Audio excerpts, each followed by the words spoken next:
You know my story, right? Right. I'm not going to ask you, it's probably 3 a.m. in the morning there, or some crazy hour. No, it's all good. Where are you located? I'm in Cape Town in South Africa. So, very cool. No, I'm used to that actually. Today, that's fun, man. I'm starting my day then with you today, and then one of my partners that has another show with us. He's in Auckland. Okay. Yeah. I'm starting and ending the day international today. We're good to go. I was going to say, when I looked at your booking slots, you're clearly used to all the different time zones and what have you. Yes. Yeah, no worries at all, man. No worries at all. We'll jump right in. I can tell we're gonna be fine with this. My style is like, as you read in the thing, there's no script, there's no agenda. We're just riffing and talking. I have no questions. I just have a blank book right here that I'm gonna write some ideas down while you're talking, and then that's going to be able to lay up the conversation. So listen, the way I take it is I imagine that we're in the woods in Pennsylvania. We're having a fireside going and we're having a chat. So there we go. Exactly. You got it, man. You got it exactly, Graham. I'm Graham Stephen. I'm the co-founder and CEO of a business called BizvalGlobal.com, and I'm based in Cape Town, South Africa. Awesome. Now, Graham, tell me a little bit about what Bizval does in South Africa, and then you said it's global as well. So tell me about the other markets you have as well. Absolutely. So what Bizval is all about is we're entrepreneurs, and we help business owners first and foremost understand the value of their businesses that they're building. So yes, we're based in Cape Town because the weather's great, food's cheap, accommodation's cheap, but ultimately we're a business that serves clients in the US, in the UK, pretty much any English-speaking territory. And, I'll share a little bit of why we do what we do, and it'll be quite self-evident, is, my dad was, let's call it a self-employed entrepreneur.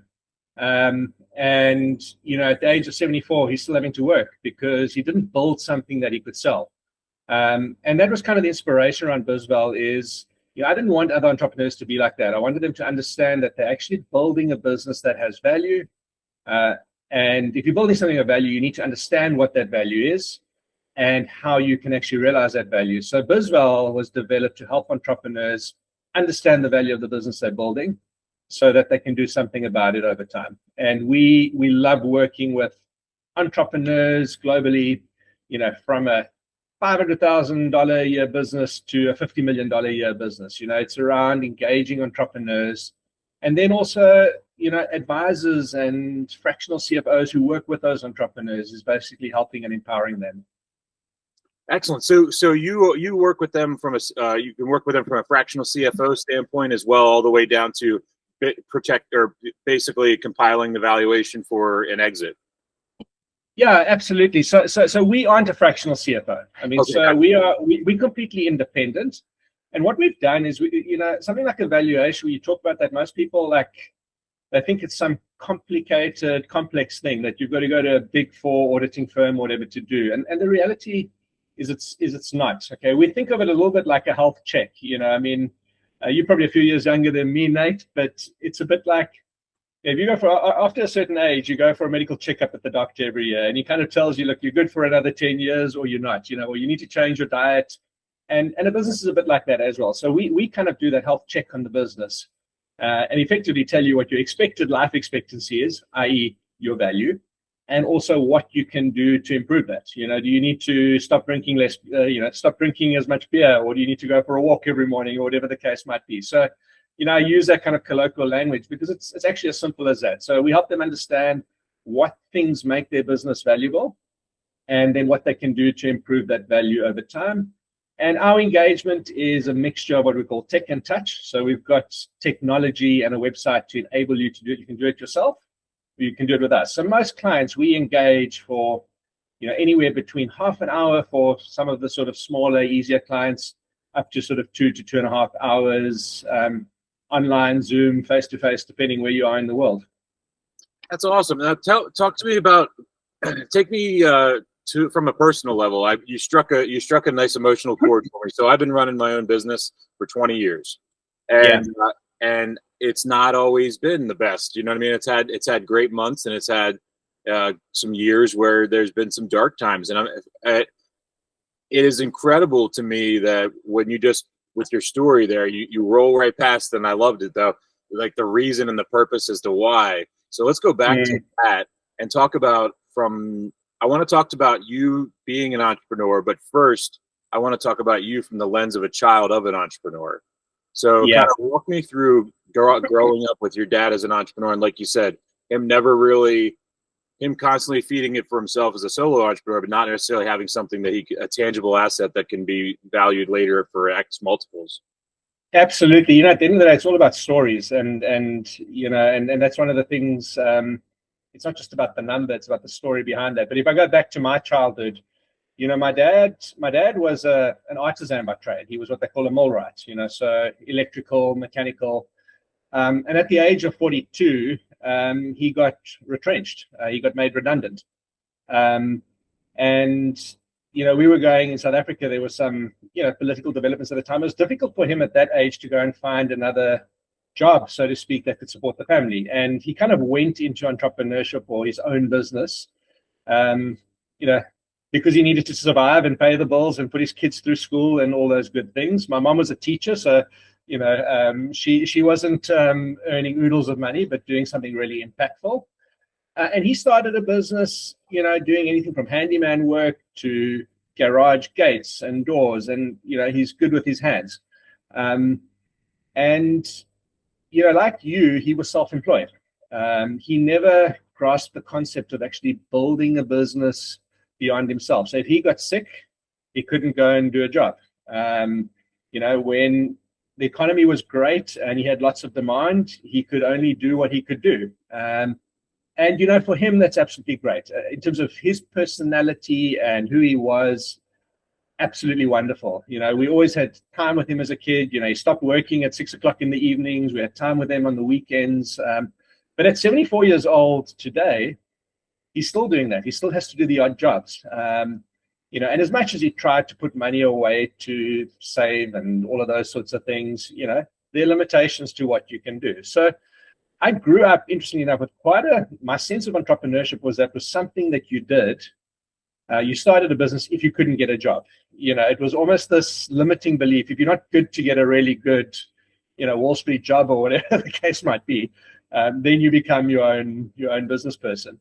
And so I stayed away from entrepreneurship. The first part of my career, I was fortunate to work for a bank and had one of those blue collar jobs. And at about the age of, probably early 30s, I remember sitting down and saying, like, this is not what I want to do with my life.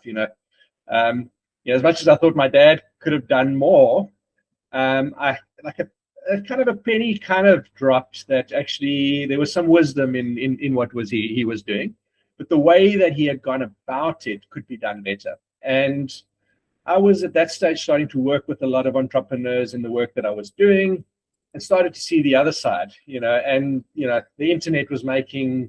I was a child of the 80s. Growing up in the 80s and the 90s. So when I became a working age, the world became connected. We started to see, there's other views of entrepreneurship. And, I think the entrepreneurship culture started to be celebrated a lot more, even the sort of big names, like the founders of Microsoft and all of that. I mean, a lot of people look at that as the model for entrepreneurship, but the reality is 90% of entrepreneurs are not those kind of headline grabbing, famous entrepreneurs. 90% of people just trying to make an honest living, wanting to spend time with their families, provide their families, and, hopefully have something to show at the end of the day for that. So it's a bit of a long backstory, but it then led me to kind of say, hey, actually, interestingly enough, I was 42 when I started my first business, the same age that my dad was when he was made redundant. And, I'd always sworn I would never become an entrepreneur myself. It's exactly what happened. So this full circle thing. And I started working, I guess, as a fractional CFO. So what that is basically you work with somebody who's a plumber or a woodcutter or whatever, and help them understand their business and how they make their business better. And I realized then that this is a universal issue, is, many entrepreneurs just don't have the concept of how do they make the business operate without them. It's not because they don't want to, it's because they don't know how. You're 100% speaking my language. And actually it's interesting that, that we're talking, because I don't do any prep at all for these, so I have no idea what our story was going into this, and intentionally, because I want to viscerally experience this with each other. So I'll give you like 15 seconds there on myself, and so that way you can see the other lens. I was very intrigued to hear your side from your side as a child, because my kids are turning 13 and 14 here in a couple weeks. So I got the Irish twins kind of set up there. And, so they're very, they very, that's my story. Your dad's story is very much my story as well. And, so I'm 39 now, and I'm now evolving the business into a tiered system. It's one of those things too, where it's been a long time going, but mine was always like, I could never get ahead enough to hire somebody. And then as soon as like the job would start, and I'd be like, well, I got to get into it. So before, and it was always this, could never catch up and breathe just a second to like hire an infrastructure. And then and then like same thing, you get in the weeds and you get running with your business, and years pass and you're like, man, there's a lot of easier way I could do this.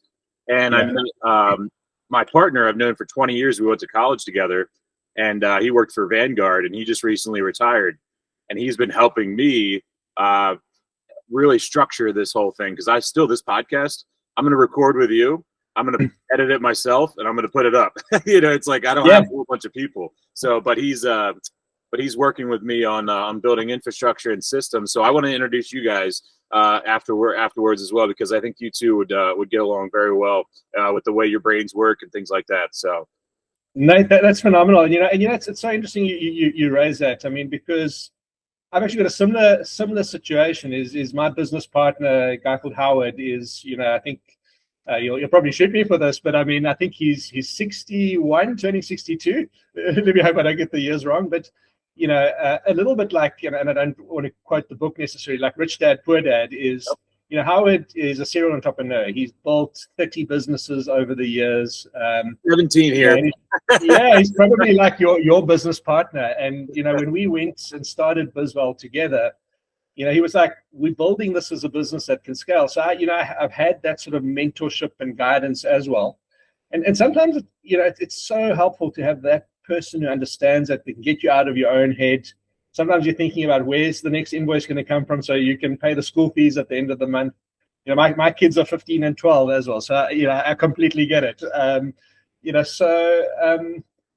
Having that person in your corner is phenomenal, and not everybody has that. One of the big things about entrepreneurship, it can be a deeply lonely space. It's not something that people talk about. And just to extend that father story a little bit further, is what we do in essence is, I think my dad had his first cholesterol test and blood sugar test when he was about 60. He grew up in a generation where kind of like health wasn't really a big thing for you, right? And then he had his cholesterol test done, and he realized his cholesterol was a little bit high, and this was wrong, and he had to make some changes. Okay, I went for my first cholesterol test when I was 24 years old, because that's just the way things had evolved. And, I was able to keep healthy habits in terms of what I was eating and exercising, all of that, for the last 25, 30 years. Okay. So hopefully, over time that gives me, sorry, I'm getting my maths wrong. So somebody doing valuations and then getting the maths wrong, but let's say the last 15, 20 years. Yeah. But, and it's a bit like that with the business. The earlier you start, the earlier you have somebody who can kind of just point out some of these to you. Most entrepreneurs are industrious, they're smart, they're hardworking, all of those sorts of things. It's just about kind of using evaluation as a mechanism to unlock some of those blind spots. And it's just so wonderful when you see that start to happen. I'm sure you can relate as well, like. Oh yeah, it's really like, I try to explain it to him, and he was saying like, you guys, Looney Tunes, like Roadrunner cartoon. Yeah, I love those. Going, he's all spinning around. I tell him, I'm like, this is me, and like I'm like going in, but I'm not moving anywhere. I said, all you got to do is put me in the right direction, and I'll just go run. And then and as simple as that is, I've been in. For those that watch a lot of episodes, I won't go too deep into it because I say about it a lot, but the past 6 to 12 months and year and a half has been a lot of evolution for me internally. And the timing of him retiring and then being able to help me out has just really accelerated that. So I really I connect very much with your story, as well as I want to go also to, I want to connect with you on the sense of people understanding the value of what you do. So there's also, on the flip side of me saying that there's times where, I couldn't keep up or whatever, and I'm constantly chasing the next project. There's also times where somebody like you in a business like you would have come into big help, because there are other times where I've been this business right now was started in 2008 as marketing and advertising services. Through that, I've done DBAs of about 15 different ideas that I've had over the years that didn't work. Yeah. That we've all done. Every entrepreneur has done. Over the course of those years and those ideas, there's some of them that if I had somebody like you, where I was hiring somebody like you to actually evaluate what I was doing, there's some of them I probably should have stayed with instead of stayed with longer instead of closing earlier, because there was a lot of potential there. So talk to me a little bit about some of the ways that you help out other businesses and stuff like that, understanding their valuations and services and IP and all that stuff, like understanding that there's more than just the revenue that can bring value to a business.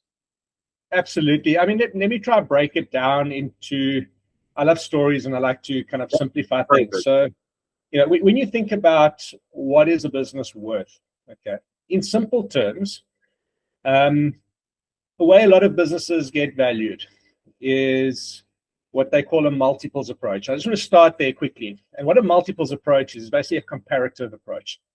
It's the equivalent of taking 5 6'4" men, each weighing, let me do the conversion to pounds, 250 pounds, and basically saying, okay, well, if you're, a 6'4" male and you weigh 250 pounds, you should be playing offense for the Green Bay Packers or whatever. I hope I got my football teams right. But, just because you're that doesn't mean that. You could just be a big guy who likes to go fishing on the weekend, and have no affinity to football. And that's how a lot of businesses get valued. What we do, though, is we actually go and we say, tell us who you are, okay, as a person. And ultimately, a business has value according to a few things. One is, how much cash profit can that business generate now and into the future? Okay, so if you're making $1 million profit a year, and it's likely that you can make that next year and the year after and all of that sort of thing, great. And how much is that growing? So if you've got a business that's making $1 million profit and growing over time, and that is likely probably worth more. Okay, so that's the first thing, is that notion of how much profit is it making, cash profit, and how much can it make is really, really important. The second is, this is probably the biggest one actually, is that owner dependence or independence, as you say. So are you the business? Okay. Or can the business operate without you? Because if you are the business, it's very hard to sell that. And there's nothing wrong with that. Some people have great lives as solo entrepreneurs, nomads, all of those sorts of things. Just be aware, though, is don't expect to one day at 60 years old or whatever be able to sell it and take a big paycheck. If that's you, then you need to think about putting some money away into a 401 or however you're saving or whatever the case might be, so that you can prepare for your retirement. So I just want to pause that to the side. But so the business has to be independent of the owner, which then means you either need to have other team members that you're training up, systems, processes, tools, so that we ask a bit of a cheeky question. That we say, as a founder or an owner of a business, what happens when you take a 3 weeks holiday?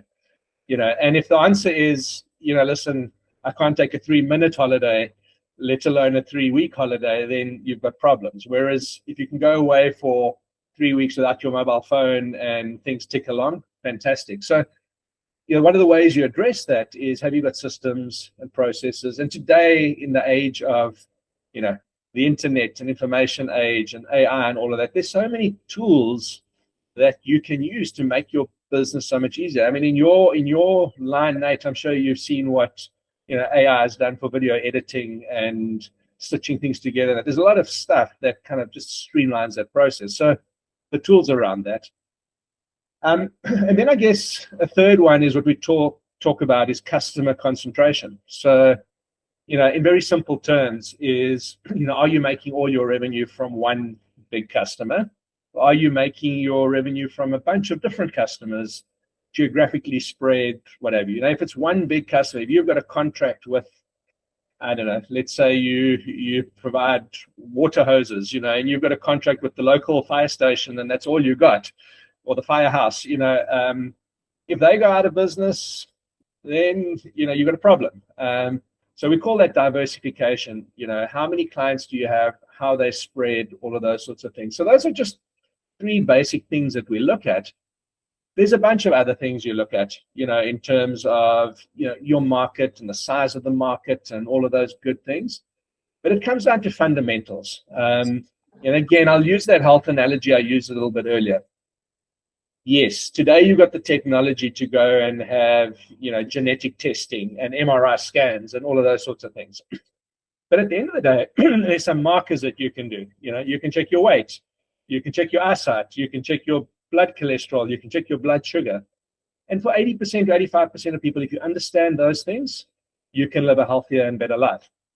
And a business is the same. So we're trying to demystify that and make business owners realize that it doesn't have to be this sort of complicated black box. So hopefully that gives you kind of a bit of a flavor how we think about understanding value.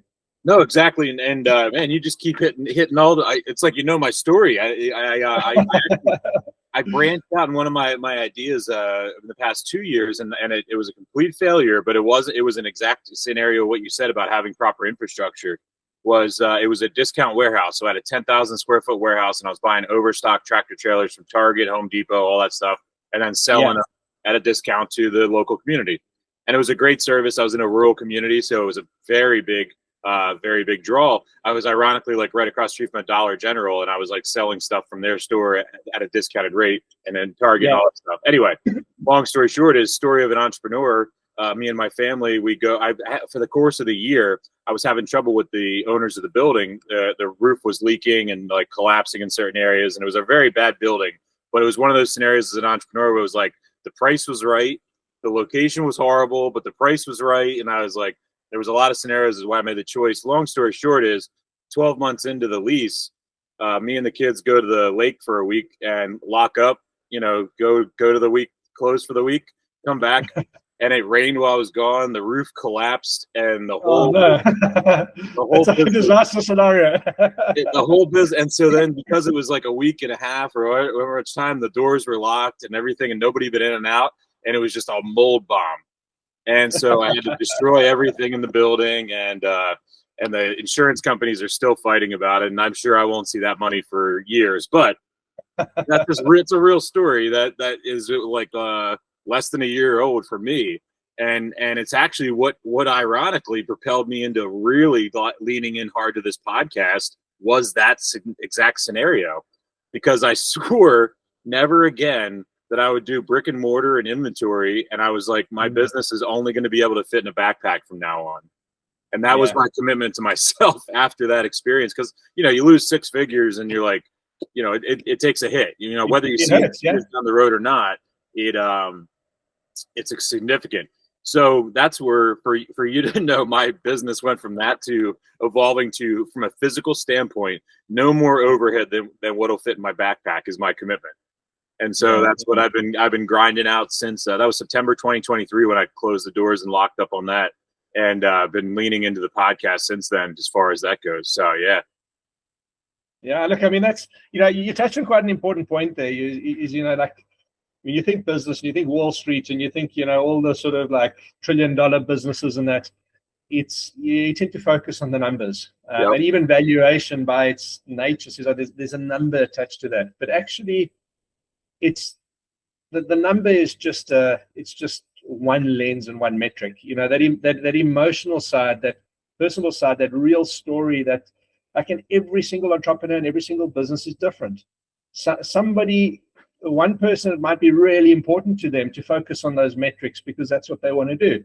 Somebody else, it might be more important to them just to have quality time going to the lake house with their kids, and there's no right or wrong answer.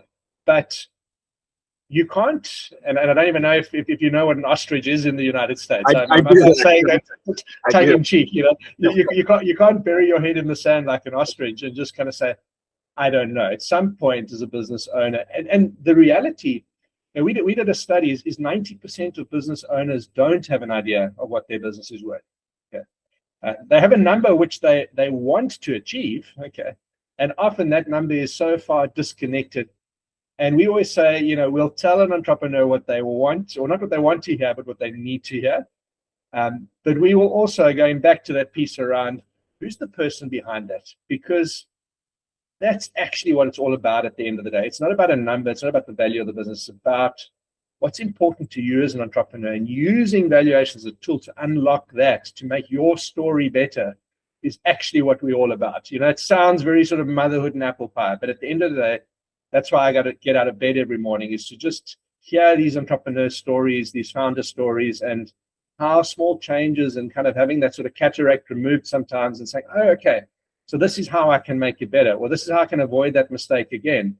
It's just so wonderful to see. You're exactly right. Walk me through for your end. When you went through and starting Bizval, are there other partners with you, and kind of talk about kind of how you all came about and formulating the business?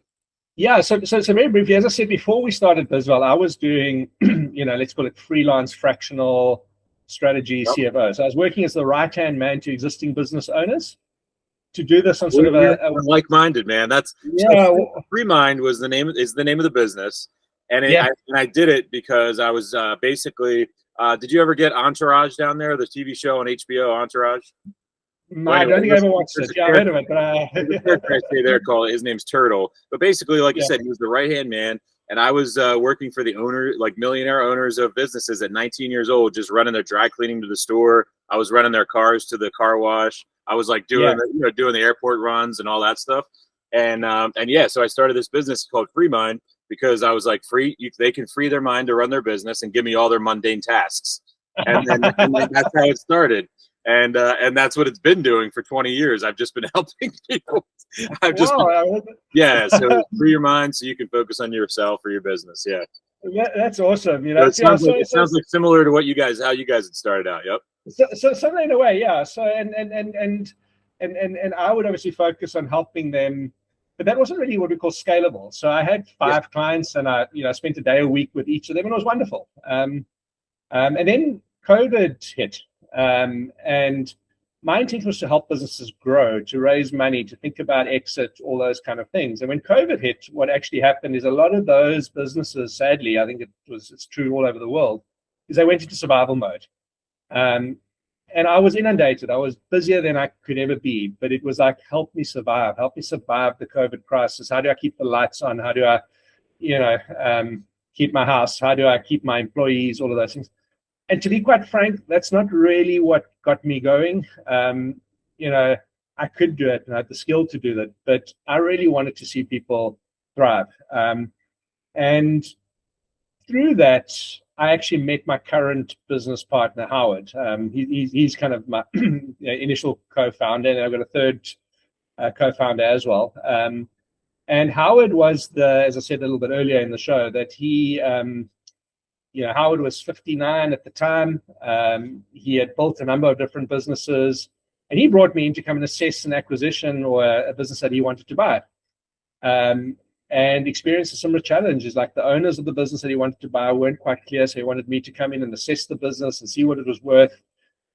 We went off to the big accounting firms, and the quote to do it was just ridiculous. It was like $20,000 to get a valuation on the business. And I was like, Howard, I can do this in a few days, So he's like, okay, cool, let's do it. Anyway, long story short, is we just connected. Okay, so he was a client of mine. We connected, and he said, hey, there's something in the way that you're doing this that we've got to be able to take to all entrepreneurs. I'm an entrepreneur. I've been an entrepreneur for 40 years. This was what Howard said to me. And I've never been able to solve this problem. So why don't we go into business together and kind of take this concept of evaluating businesses and, make it broadly accessible and available without compromising on the quality, okay, but make it easy to understand. So that was the one partner. And then I was like, I didn't come out of a corporate finance background myself. Okay, so I was a chartered accountant by training, and I'd worked in banks and I'd worked with startups and businesses. But we brought in our third founder, a guy called he goes by the pseudonym the Finance Ghost. So I can't reveal his real name because he's got a blog that he runs and all those sorts of things. But he had a very technical investment banking background. So we brought him in to come and help us build the technology and the tech and the science and that behind it, so that we could have this sort of engine room which was absolutely robust. So basically, that was the three of us. The age, it's quite interesting because there's quite an age gap between us. Howard's early 60s, I'm mid 40s, and our third partner's in his sort of mid 30s, so it was also quite interesting to have that sort of generational divide as founders. What a great balance. What a great balance of perspective. Absolutely, and I guess we are fortunate in the sense that, Howard has done well out of his businesses. So he's been able to, whilst we started as a bootstrapped business, so we didn't go and raise money from VCs or anything to do what we're doing. He's been able to kind of help us through some of those valleys and the dips as we're building the business, which is great. Not every entrepreneur has that luxury. Mm-hmm. Some people are just battling to survive. But what I did learn through that process is, having funding for a business, having money for a business, a lot of entrepreneurs are like, oh, it's like having fuel for your vehicle, having gas for your truck, right? You can have the greatest truck. The Ford FT100, or I'm going to get it wrong. I don't know. Well, yeah, we call it a bucky in South Africa. So, you can have the greatest truck, but if you don't have the budget to put gas in the tank, the thing is worthless. And that's so important as entrepreneurs, that you think differently. My dad never went and raised funding to build a business, but Howard kind of taught me that and how to do that. And yeah, that's a really important part. And then, as you say, on the other end of the spectrum, our younger partner, he was more technologically adept. He was doing podcasts before they came a thing, and he was doing all those kind of things. So I think having that generational divide is super interesting. But they also say, they're more successful entrepreneurs in their 40s than they are in their 20s, because I think, whilst you still take risk, you kind of have to think things through a little bit more. So you don't just take, uncalculated, wild, black or red, and let's bet the house and that kind of thing. You have to think things through. So I think you become more robust in your thinking as you get older, and just having that balance of co-founders that we can lean into each other, different perspectives, has been so fantastic. Yeah, it's one of those things. It's like I always heard that quote, about when entrepreneurs really got started. And I always, we grew up like reading, like Warren Buffett didn't start till he was X amount of years old. And I really see it now because I started this very young. I started doing this when I should not have been doing this. Like 2008, I was a senior in college when I started this business. But at the same time, because I stayed with it, and that naive, let's call it arrogance, let's call it confidence, let's call it whatever it is. I call it survival, but whatever it is that happened. Through that time, I've never felt more comfortable in my business than this moment. And I think I'm 39 years old, but I've been doing this for almost 20 years. I've been doing this now. And it's one of those things where in this line of work, it's a comforting feeling. And it's one of those things where I can see where the acceleration comes in your 40s after having 20 years of experience. And I think that's what I'm trying to say, is that a lot of time wasted in my 20s and early 30s running this business, because I was still trying to figure out what it meant to run a business and trying to figure out what it meant for the other person. And then if you're trying to figure it out for yourself, and also, like you said, I'm also in a silo because I'm a solo entrepreneur. So I'm really not collaborating a ton with people. Yeah. Also for me, I'm in a new position where I'm being more open to the world, because during COVID, I ended up being involved because I was in the alcohol space leading up to COVID. When COVID happened, all the bars and restaurants closed, I went to zero. So I was back again, and then I was coming off of zero from 3 years prior from another thing. So it was like a cycle of going back to zero and starting over. And during COVID, I ended up selling PPE supplies. So I ended up getting connected with distilleries, selling sanitizer, gloves, all that stuff. And what I'm trying to get at is, my trajectory was never straight. It never is. That's what I kind of like wanted people to understand is one thing with this show is I want people to see what potentials there are, but I also want people to not get discouraged when things don't work the first time. And I think too many times I talk to people when they want to start an idea or start a business and they're like, well, I tried this, but it didn't work. And then when you've done this a million times, I'm sure this is part of your discovery. And then you sit down and like, you talk to them about what is it? How did you do it? What did you do here? What did you do there? And it's always one singular attempt. Almost all, honestly, 90% of the time, it's 95% of the time, they tried once and it didn't work. They didn't pivot. They didn't massage it. They didn't change the lens a little bit and like look at it from a different perspective. So talk a little bit about what types of businesses, you don't have to give names, but like what are the most popular business categories that seek out your services? And then is that a common thing that people don't realize? One, the value that they have, and then two, they get to walk away with a better, a real confidence in their business. They'll probably walk out of your meetings with more confidence than they walked in with. You touched on that word confidence, and that's such an important word. Having just back to the partner story, having somebody like Howard as my co-partner enables me to act with confidence. Okay, and if you're not confident, you're never going to get anywhere. It takes confidence. I think it was a quote by C.S. Lewis, not about confidence, but about courage. And he said, courage is not a virtue in and of itself, but it's every virtue at its testing point. And, being an entrepreneur is a bit like that every day because you're actually confronting a lot of these sort of testing points every single day. It's not a straight line. It's not you start at the bottom and you work your way to the top and you've got this, plan for the next 40 years of your career. And I'm not answering your question, I know that, but the reality is you have to be able to lean into that, using all these cliches, but lean into that discomfort. And that journey is actually what makes it exciting. And I think we all have a bit of entrepreneur inside of us. Some people just haven't realized it yet. I didn't realize it until I was 42. There was like a niggling feeling inside of me that was like, I'm never going to do what my dad did. And then I ended up doing it at the same time that he did. I think what happens is like you and I aren't exactly the same age, but we grew up with the same mentality as we were growing up. Yeah.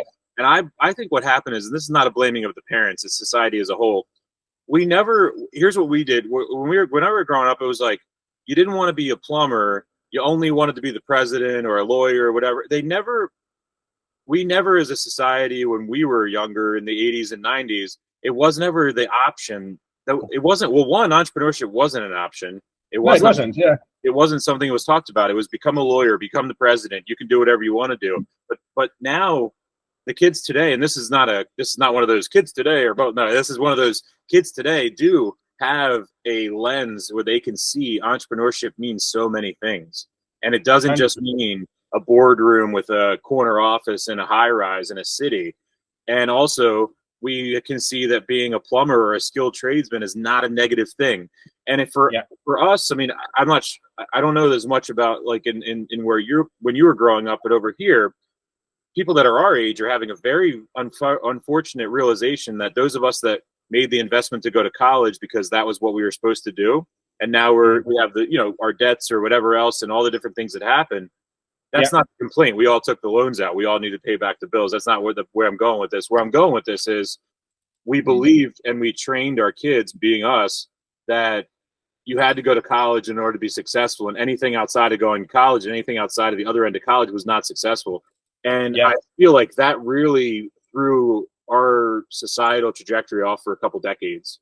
I think absolutely. I'm segueing again quickly, and I just look at my kids. You probably see the same. I mean, my son was 14. He the one holiday or vacation, school vacation, he came to me, and I didn't even know he was doing this. He was sitting on his gaming PC. I thought playing Minecraft or whatever the kids play nowadays. And he came at the end of the vacation, and he had built an online store. We have the same sell hoodies. Our children are the same. Our boys are my kids.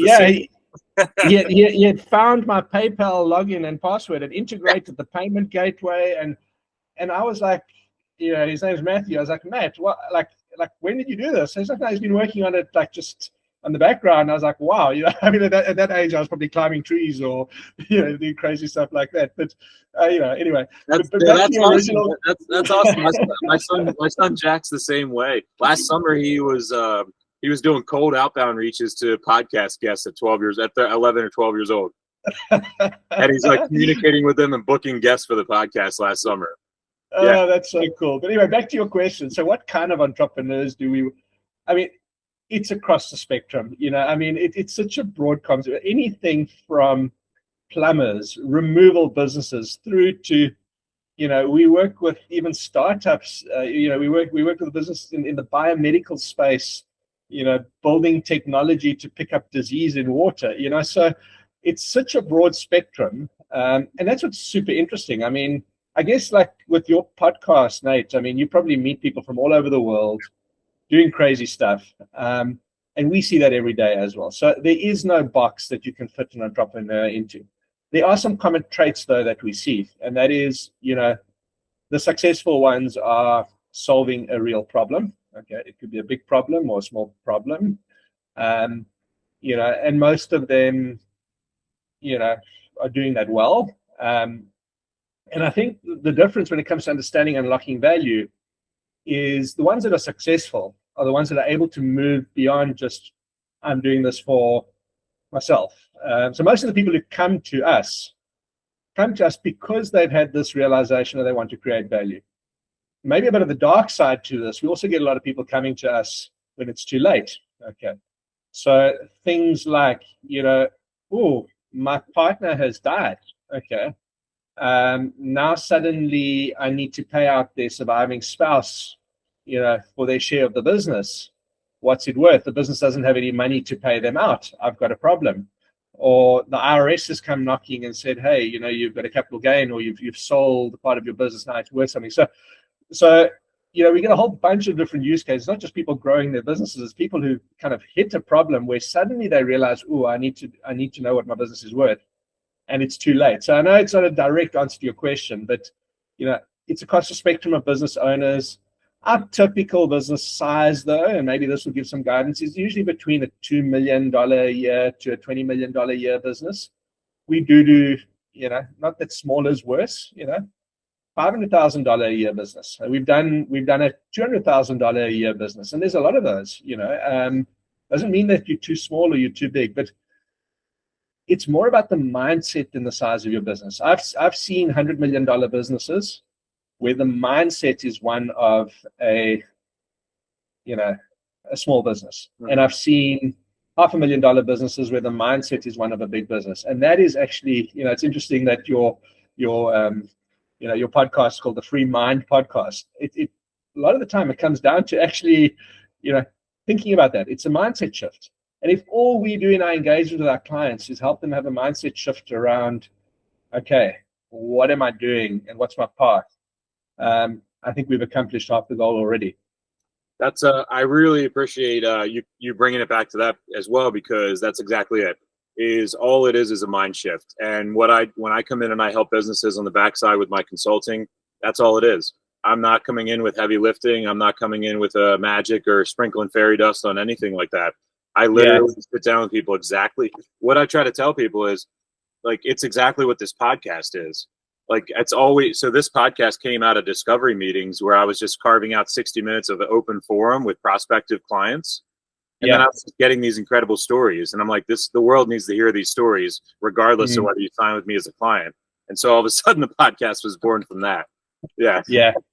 And it's crazy, but you're an entrepreneur, and the other universal thing is entrepreneurs tend to see opportunity. Where everybody else sees problems. I mean, obviously you need to solve a problem. The entrepreneur sees the opportunity. They see a way to solve that problem. Nobody likes the first discovery meeting where you're meeting the stranger. Everybody gets anxious. Exactly. I'm like, you know what? Fuck it. I'm going to make that this show. And so far it's been very well received because of that. I take an uncomfortable situation to make it comfortable, Exactly. So somebody's got to do it. Exactly right. Well, hey, Graham, I appreciate you taking the time today. I'm going to give everybody one chance there. Give through website, social media handles, where to find you, and get in touch with you.